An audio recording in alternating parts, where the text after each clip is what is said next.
Salam alaikum, bienvenue dans ce cours sur les processeurs de traitement numérique du signal DSP. Toujours avec le chapitre numéro 2, ce cours est destiné aux étudiants électroniques de l'université Borj-Ridge. Donc là, nous avons vu lors de la séance précédente comment représenter un entier signé et un entier non signé. Aussi comment utiliser le format complément à 2 et comment utiliser la représentation en virgule fixe via le format Q. Nous avons vu comment effectuer la multiplication en format Q, l'addition en format Q et toutes ces caractéristiques de ce format-là. Aujourd'hui, on va passer à l'autre alternative à la représentation en virgule fixe, c'est la représentation en virgule flottante.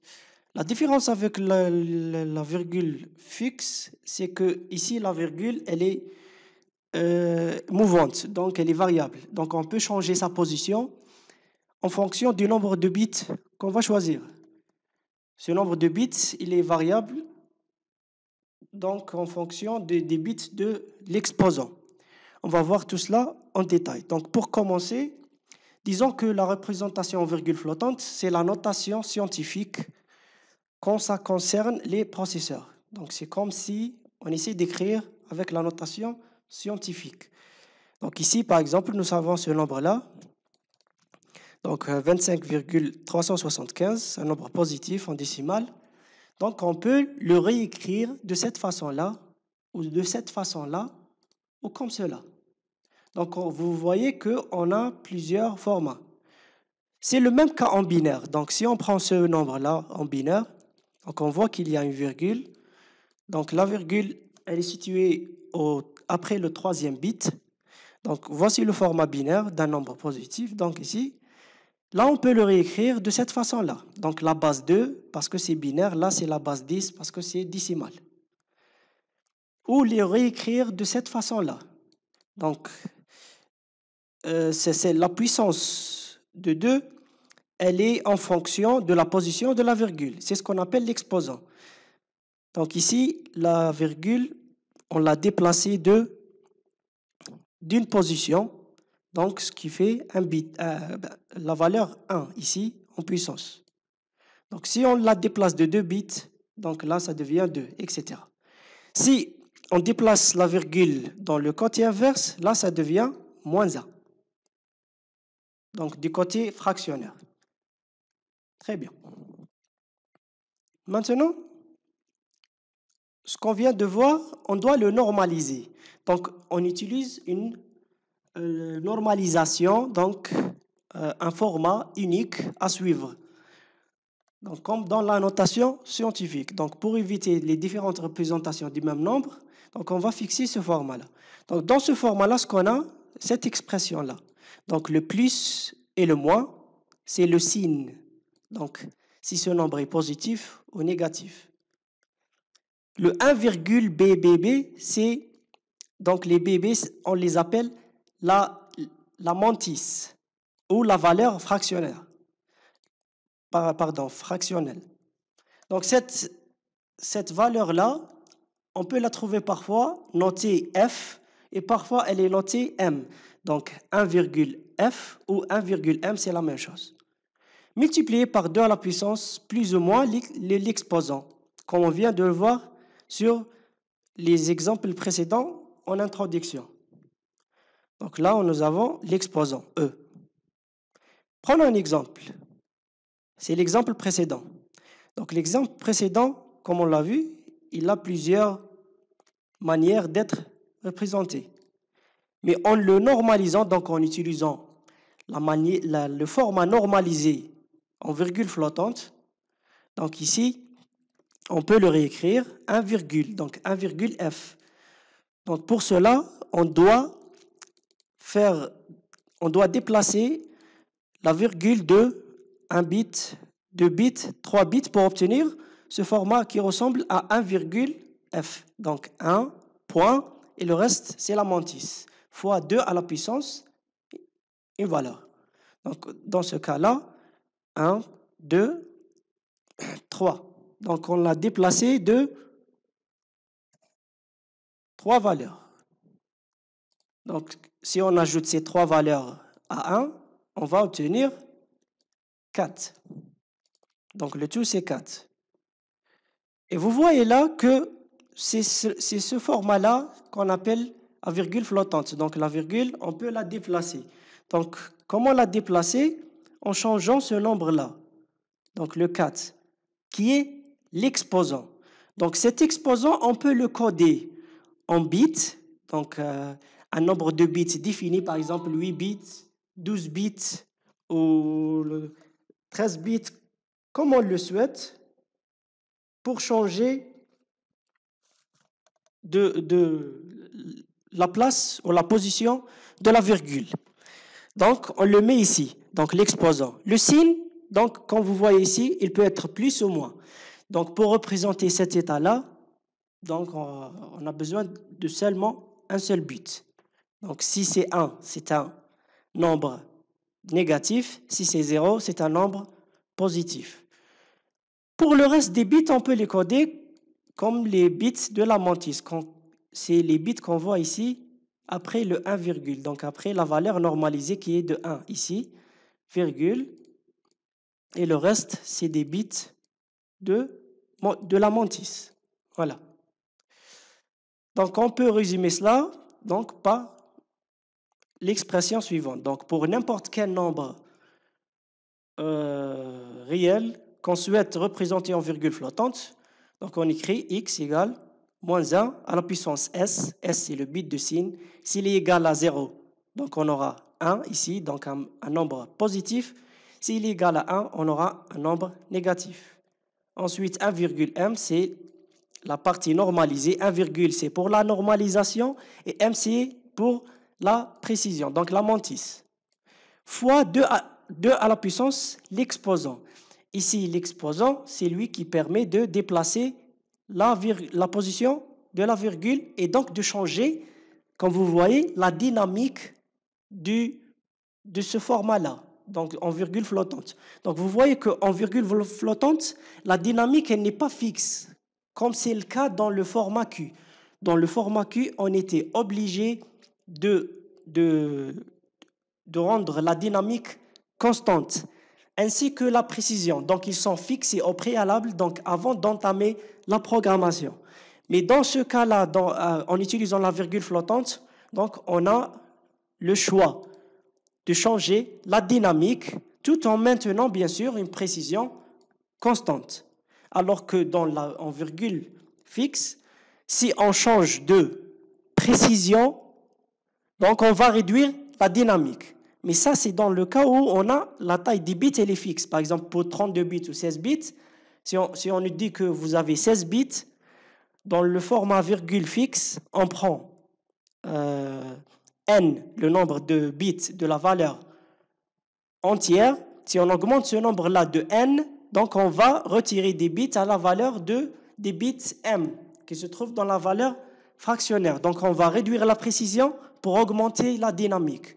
Et si on veut augmenter la précision, on doit réduire la dynamique. Et vice-versa.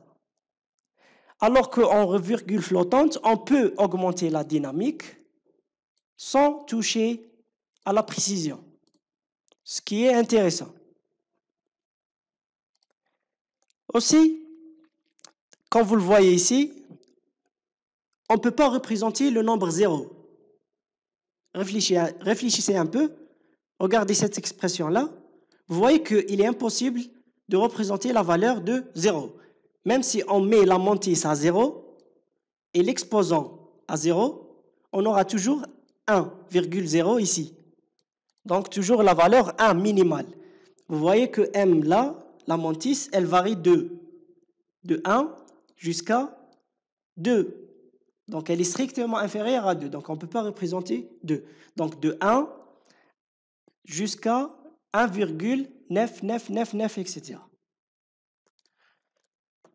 Donc, pour représenter le 0, là, on doit utiliser un format qui s'appelle le format non normalisé. Donc, différent de celui-là, il est presque pareil ici. Il a juste comme différence, le 1, il est remplacé par un 0. Donc, on aura 0,m, comme on le voit ici. Donc, en utilisant cette représentation-là, 0,m, donc on peut avoir les nombres qui varient de 0 jusqu'à 1, mais strictement inférieurs à 1. Pardon. Mais on aura toujours 2 zéros, parce que à cause du but de signe. Donc, on aura un 0 positif et un 0 négatif. Ce format non normalisé, il n'est pas utilisé par exemple pour représenter 0,5 parce que 0,5 c'est inférieur à 1. Cela ne veut pas dire que 0,m, donc c'est les valeurs qui sont inférieures à 1. Attention, parce que n'oubliez pas qu'il y a un exposant ici, qui peut être aussi négatif. Donc 0,m peut représenter les nombres qui sont proches de 0. C'est des nombres très très petits, proches de 0. Donc, comme vous voyez, la mantis permet de représenter ces nombres-là.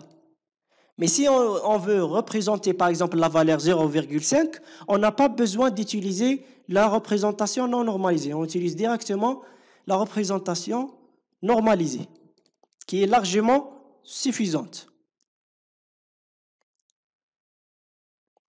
Aussi, il existe des valeurs particulières. Vous avez dû tomber avec cela en utilisant MATLAB, par exemple. Si vous divisez 1 sur 0, par exemple, ou 0 sur 0, vous aurez ce symbole-là qui en résultat. None. En anglais, c'est not a number. Not a number, ce n'est pas un nombre. Donc ça, c'est pour vous donner qu'il y a un problème de calcul. Donc, c'est une valeur qui ne peut pas être représentée. Donc là, le bit de signe, il n'est pas important. Là, l'exposant, il doit être tous les bits de l'exposant à 1, donc la valeur maximale de l'exposant. Et la mantis différente de 0. Si la mantis n'est pas différente de 0, là, on aura plus l'infini, moins l'infini en fonction des bits de signe. Maintenant, avant de parler du standard, donc vous voyez que ces bits-là, donc on n'a pas précisé leur taille. Par exemple, là pour le S, c'est 1 bit parce que c'est clair et c'est évident. Donc on ne peut pas utiliser autrement. Donc on ne peut pas penser autrement, donc on ne peut pas utiliser 2 bits pour représenter un bit de signe. Donc un seul bit suffit. Lorsqu'il est 1, donc il est négatif, lorsqu'il est 0, il est positif. Alors que pour les bits de M, la mantis M, et les bits de l'exposant, exposant E, en orange ici, le nombre de bits là, donc il est libre, selon le standard. Donc le standard le plus utilisé, c'est le fameux standard I3E 754 que vous utilisez toujours lors de vos séances de programmation sur CodeBlocks, par exemple, sur le compilateur C++, en utilisant les types de variables float et les types de variables double. Mais aussi lorsque vous programmez sur MATLAB ou n'importe quel autre environnement de développement C++. Ce standard, donc, il permet de standardiser la représentation en virgule flottante. Il propose 2 formats. C'est le format SP, Simple Precision, simple précision. Il est codé sur 32 bits. Et il y a le format DP, Double Precision, sur 64 bits. Le format Simple Precision, c'est le type de variable que vous utilisez, float. Si vous choisissez en programmation un type de variable float, c'est ce format-là, c'est le format SP. Ce format SP, comment il est organisé? Donc, vous voyez ici que le bit MSB représente le bit de signe. Et les 8 bits suivants représentent l'exposant, en anglais exponent. Et le reste des bits, qui sont au nombre de 23 bits, représentent la mantis ou la fraction. Donc, on peut la symboliser, on peut lui donner comme symbole, donc F ou M. C'est la même chose. Aussi, l'exposant ici, il a un décalage, donc un biais. Donc un biais qui est maximum de 127. Donc il est décalé de 127. Ce décalage, il est utilisé pour augmenter la dynamique au maximum. Donc pour pouvoir varier la dynamique au maximum. Donc par exemple ici, je vous donne ce code-là. Donc ce nombre, il est codé au format, si on vous dit que ce nombre, il est codé au format SP, donc au format float, SP, simple précision. Si on essaie de le décoder, donc on va partir du bit MSB. Donc le bit MSB, il est 0, donc ce nombre-là, c'est un nombre positif. Ensuite, on prend l'exposant. L'exposant ici, donc il est sur 8 bits. Donc on prend les 8 bits, donc 1, 2, 3, 4, 5, 6, 7, 8. Là, on a 8 bits et on essaie de les convertir donc vers le décimal pour obtenir la valeur de l'exposant qu'on va remplacer sur l'expression du format SP du standard I3E 754. Donc là, nous avons S égale à 0. Là, nous avons l'exposant. Donc, on calcule sa valeur. Il reste la mantis. Donc, c'est la même chose. Pour la mantis, comme c'est une valeur qui vient après le 1, donc après la virgule, donc le premier 1 ici, c'est une fraction. Donc, 2 à la puissance moins 1, 2 à la puissance moins 2, moins 3, etc. Comme dans le format Q. Donc, on prend le 1. Donc, là, nous avons un demi. Et là, nous avons un quart, un huitième. Voilà. Donc, on fait ce calcul-là et on obtient la valeur souhaitée. Prenons le crayon. Ici, on va prendre le rouge. Donc, si on essaie de décoder, donc en appliquant cette équation-là, donc on commence par cette partie-là, donc le S, ici. Donc, le voici, le rouge. L'exposant. Donc, on essaie de, comme on l'a dit, de décoder cela en décimal. Donc, ça donne 128 plus, donc 129. Donc, 129 pour l'exposant. Donc, E égale 129. Pour la mantis, donc on essaie de décoder cela. Donc là, nous avons 2 à la puissance moins 1, moins 2, moins 3. Donc 2 à la puissance moins 1 et moins 3. Ça donne donc un demi, un huitième, donc ça donne 0,625. 0,625. Nous avons notre mantis, nous avons notre exposant et notre bit de signe qui est de 0. Donc, si on essaie d'appliquer cela sur cette équation-là, donc moins 1 puissance 0 fois 1 virgule la mantis, donc 1,625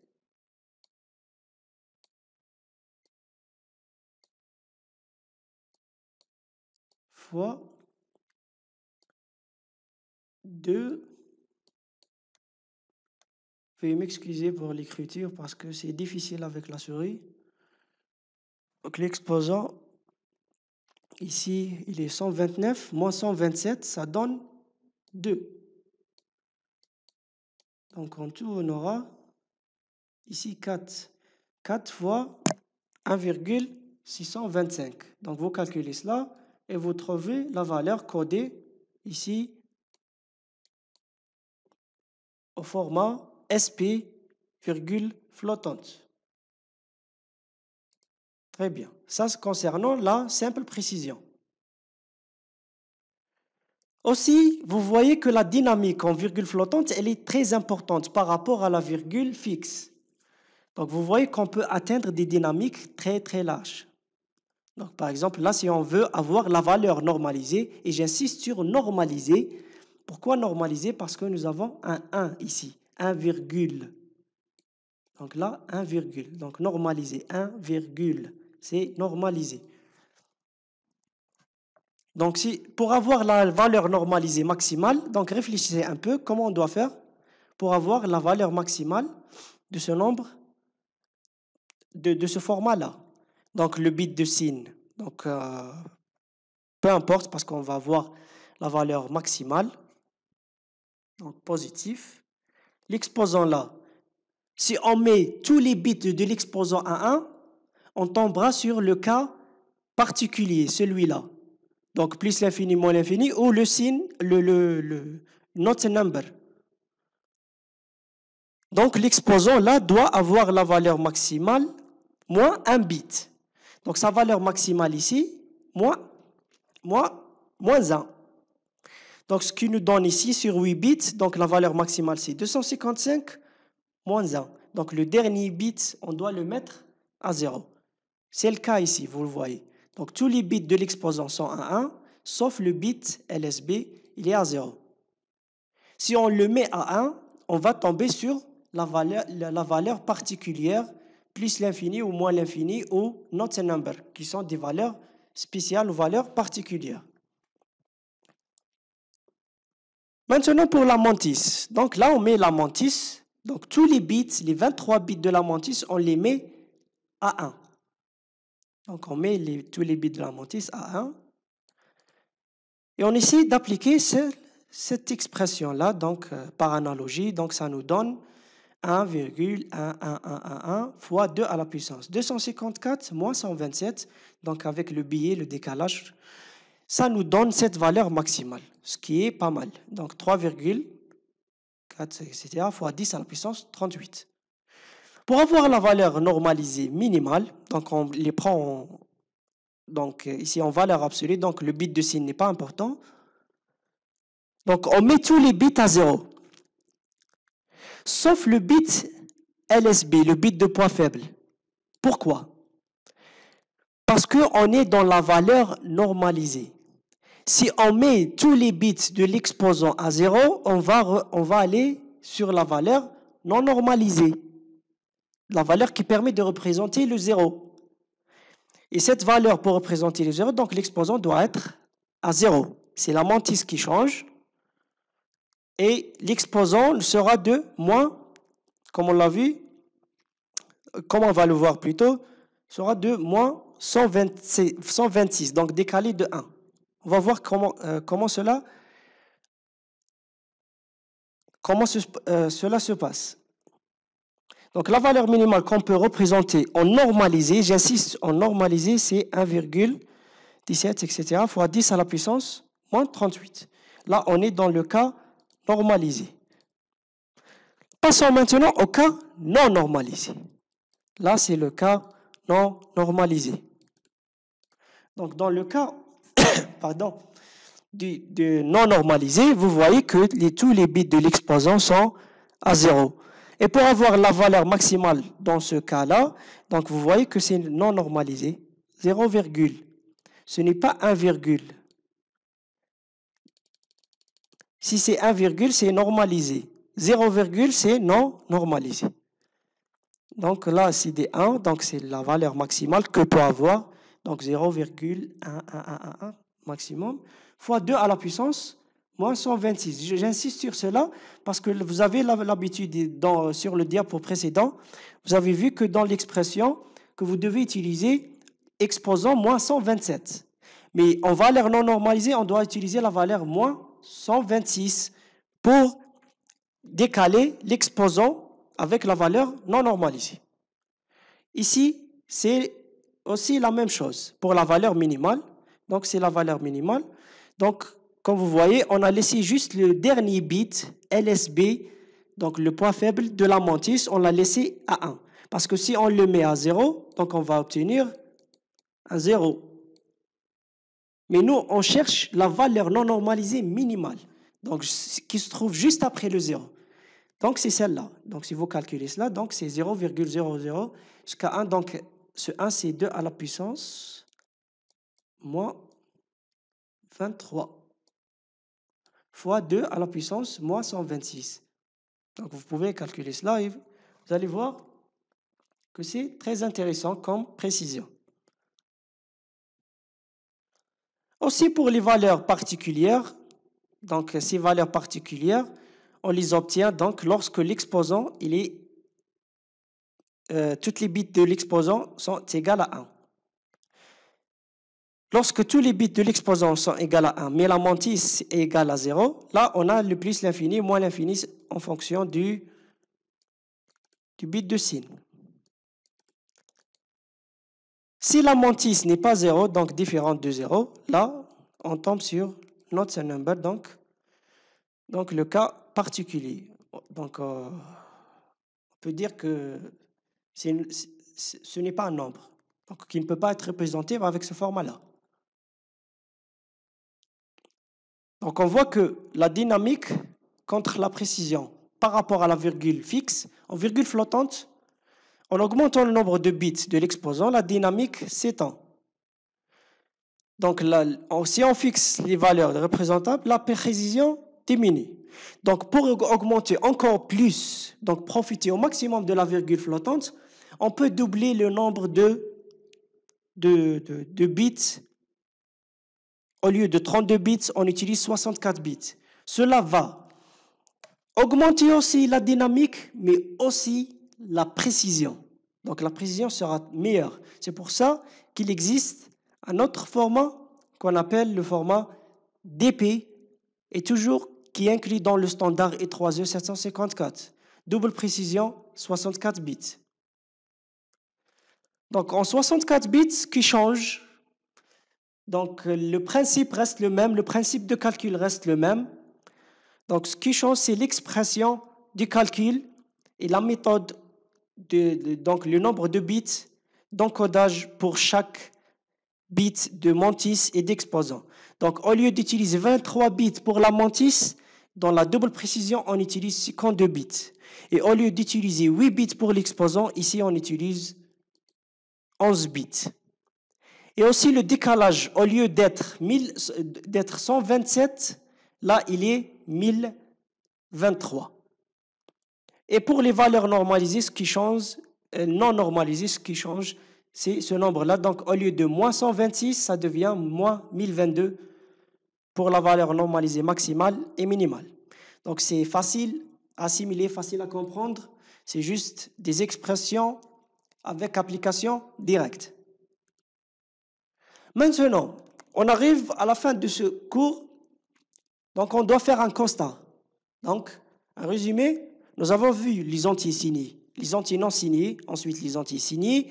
Nous avons vu les différents formats pour représenter les entiers signés. Nous avons vu le complément à deux, l'utilité du complément à deux, son utilisation pour la représentation en virgule fixe. Nous avons vu comment représenter virgule fixe en utilisant le format QNM, où N représente le nombre de bits de la valeur entière et le M le nombre de bits de la valeur fractionnaire. Nous avons vu l'arithmétique de la virgule fixe. Ensuite, nous avons vu la représentation en virgule flottante. Nous avons vu que dans le virgule flottante, la représentation en virgule flottante, il y a deux formats, le format normalisé et le format non normalisé. Et ces deux formats-là sont inclus dans un standard connu qui s'appelle E3E. Donc le standard E3E de l'Institut E3E 754. Ce standard-là offre donc deux formats, en normalisé et en non normalisé. Le format SP ou simple précision, donc c'est pareil d'utiliser le type de variable float en programmation, et le format DP, double précision, ce format-là, donc, qui utilise le double du nombre de bits de SP, donc 64 bits. Si on prend par exemple ici, par exemple, je lance le simulateur, donc VDSP. Donc, sur VDSP, vous avez là, par exemple, donc c'est bien. Si vous déclarez une variable, par exemple, float x égale à 0,5. Vous voyez là que, côté programmation, le format virgule flottante, il est plus facile, donc plus facile à développer des programmes en virgule flottante qu'en virgule fixe. Parce qu'en virgule fixe, si vous vous souvenez la dernière fois, comment on déclare, pardon, on fait integer, donc pour avoir la même taille du mot, donc 32 bits, 32 bits. Donc ici, x, on a utilisé déjà x, donc y égale 0,5. Donc, on ne peut pas faire cela en virgule fixe. Vous vous souvenez qu'on a codé ce nombre-là au format Q. Le format Q à utiliser ici, donc c'est le format, en commentaire ici, c'est le format Q1 31. Donc 31 bits pour représenter la partie fractionnaire et un bit de signe. Donc là, la valeur entière, elle n'existe pas. Donc cela nous donne cette valeur-là. Voilà. Donc, si vous faites le calcul, vous allez trouver que, donc le calcul, c'est 0,5 fois 2 à la puissance 31. Et le résultat ici, vous allez le convertir en hexadécimal. Vous trouverez ce résultat-là. Alors qu'en float, on déclare directement x égale à 0,5. Donc si on essaie de compiler, voir cela en mémoire, donc x, pardon, des assembleurs, ça. Donc x, vous voyez que x ici, il est codé 3F000, alors que là, on a une valeur entière qui représente 0,5 en virgule fixe. Et là, 0,5 représenté en virgule flottante. Comment on a obtenu ce 3F? Donc on essaie de représenter 0,5 donc au format SP, donc float.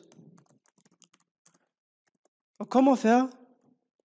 Donc comment le processeur a obtenu cette valeur-là? Donc c'est l'unité FPU, donc l'unité de virgule flottante, donc FPU, c'est elle qui a effectué ce calcul. Donc c'est pour cela qu'on dit que le virgule flottante est moins intéressant que le virgule fixe lorsqu'il est question de latence ou de rapidité d'exécution. Parce qu'il y a des calculs à faire pour représenter un nombre entré par le programmeur. Donc les données entrées par le programmeur. Donc 0,5. Donc on a vu que l'expression, qu'est-ce qu'elle dit? Donc moins 1 puissance S fois, donc fois, moins le point c'est mieux, un point 1, F ou M, c'est la mantis, fois 2 à la puissance. Souvenez-vous que c'est exposant moins 127. Voilà. Donc nous avons 0,5. Donc 0,5, comment on va le représenter sous ce format-là? Donc sous le format d'un nombre, donc 1, etc., fois 2 à la puissance, un nombre, etc.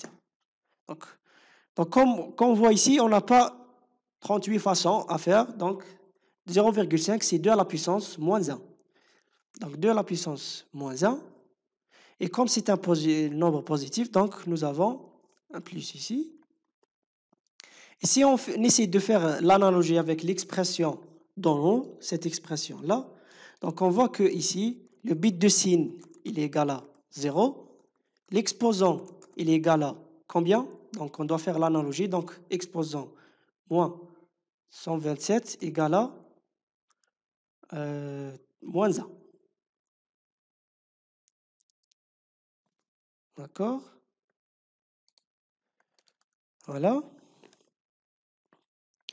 Et pour trouver l'exposant, donc on fait ce calcul-là.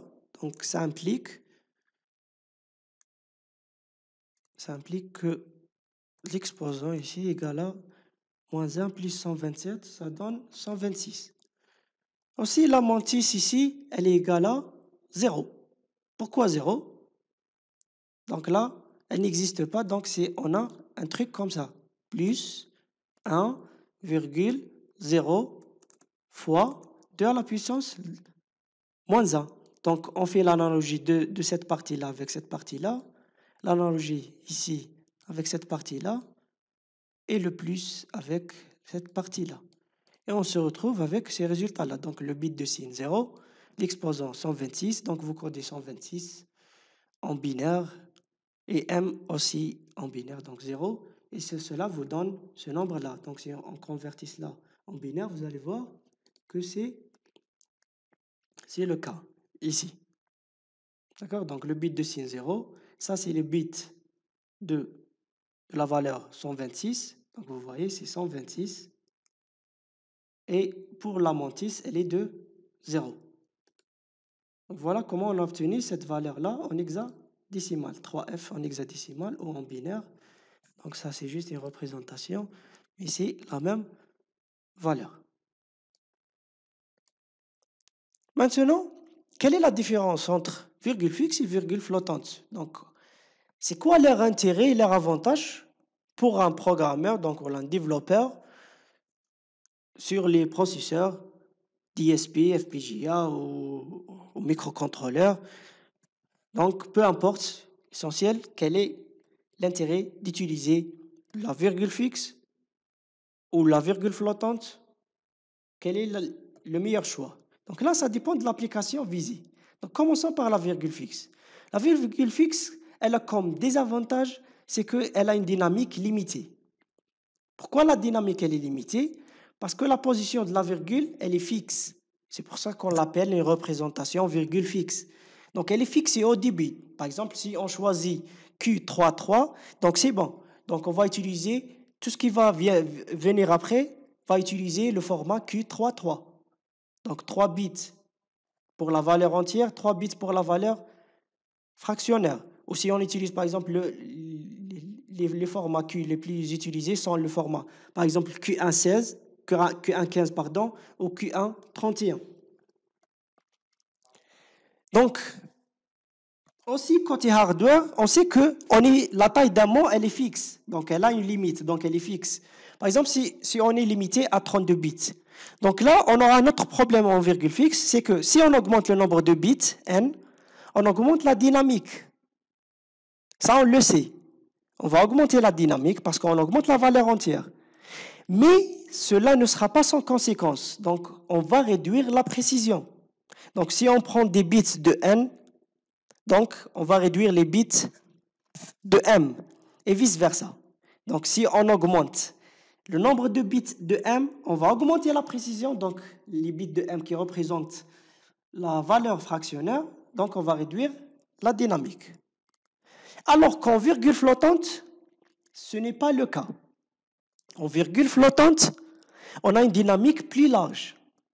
Nous avons vu qu'on peut atteindre des nombres, donc une dynamique plus large, qu'il est impossible d'atteindre en utilisant la même taille du mot, donc 32 bits en virgule fixe. Donc si on prend le format SP, simple précision, et le format Q131, donc 32 bits en virgule fixe, donc on trouvera qu'en virgule flottante, la dynamique, elle est plus large. Cela est dû à la position de la virgule qui est variable. La virgule, elle est variable.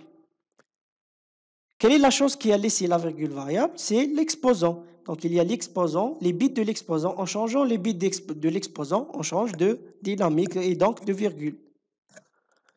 Donc pour une taille fixe d'un mot de 32 bits, la dynamique, elle dépend entièrement des bits de l'exposant.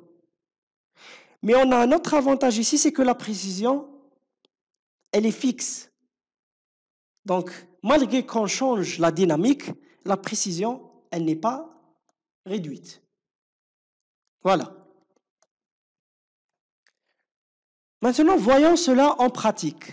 Donc, par exemple, ici, et je vous invite à lire ce papier venant de chez Xilinx, qui fabrique des FPGA, donc qui compare le virgule fixe contre le virgule flottante et met en pratique donc sur ces FPGA. Donc, les FPGA ici, donc on peut les utiliser comme référence ici pour comparaison, et c'est le même cas pour les DSP, donc pour les processeurs de traitement numérique du signal ou n'importe quel processeur numérique. Donc, on voit ici que en anglais, on dit simple précision, donc single precision. Floating point, c'est virgule flottante. On voit ici que les ressources utilisées, en anglais resource count, c'est 4230. Donc, l'utilisation en pourcentage de l'appareil, donc du FPGA, était de 62%. Aussi pour les tables qu'on trouve sur les FPGA, donc les tables LUT, lookup table. Donc ici nous avons 231 060 tables LUT utilisées, donc soit 20% de toutes les tables des FPGA.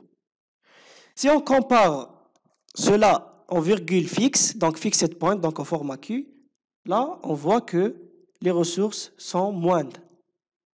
Donc, on aura ici un avantage côté coût et côté consommation.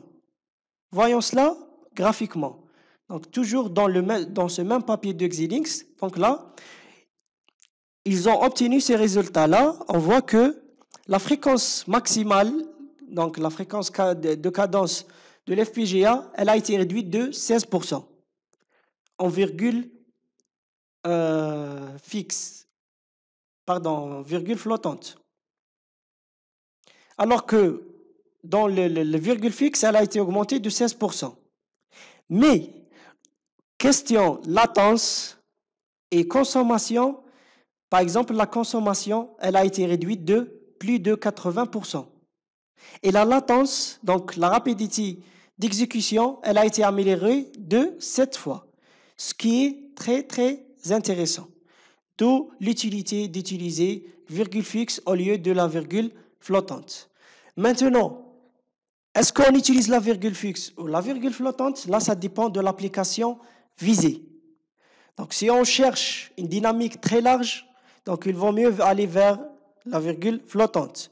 Si on cherche le coût, donc comme dans les systèmes embarqués, donc on cherche le coût et la consommation faible, là, on doit chercher du côté virgule fixe. Voilà. J'espère que ce cours a été bénéfique pour vous et ça sera la fin du chapitre numéro 2. Donc, on termine ce chapitre 2 avec cette séance-là. Et je vous retrouve, Inch'Allah, lors de la prochaine séance. On parlera de l'architecture des DSP Blackfin. Chapitre numéro 3. Donc, je vous invite à le lire avant de visualiser la vidéo. D'ici là, je vous laisse. Salam alaikum.